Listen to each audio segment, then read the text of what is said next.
তো hello friend, সবাইকে welcome শুভর মিনি ব্লগ।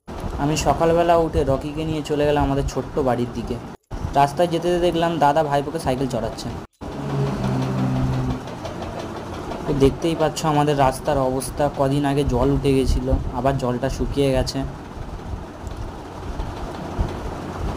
ওই যে আমাদের বাড়ি। একটুও সময় নষ্ট না করে আমি চলে গেলাম সোজা ছাদে, পায়রা ঘরের দিকে, কারণ পায়রাগুলোকে অনেক দিন ধরে দেখা হয়নি। তো গিয়ে দেখলাম ঠাকমা সব পায়রাকে খেতে দিয়ে দিয়েছে, শুধুই একটাই বাচ্চা পায়রা ঘরে ছিল। আর সেও আদর খাওয়ার জন্য, খাবার খাওয়ার জন্য আমার কাছে ছুটে আসছিল। খুবই ভালো লাগছিল। তোমরা দেখতেই পাচ্ছ আমার হাতেও খাবার খেতে শিখে গেছে মোটামুটি।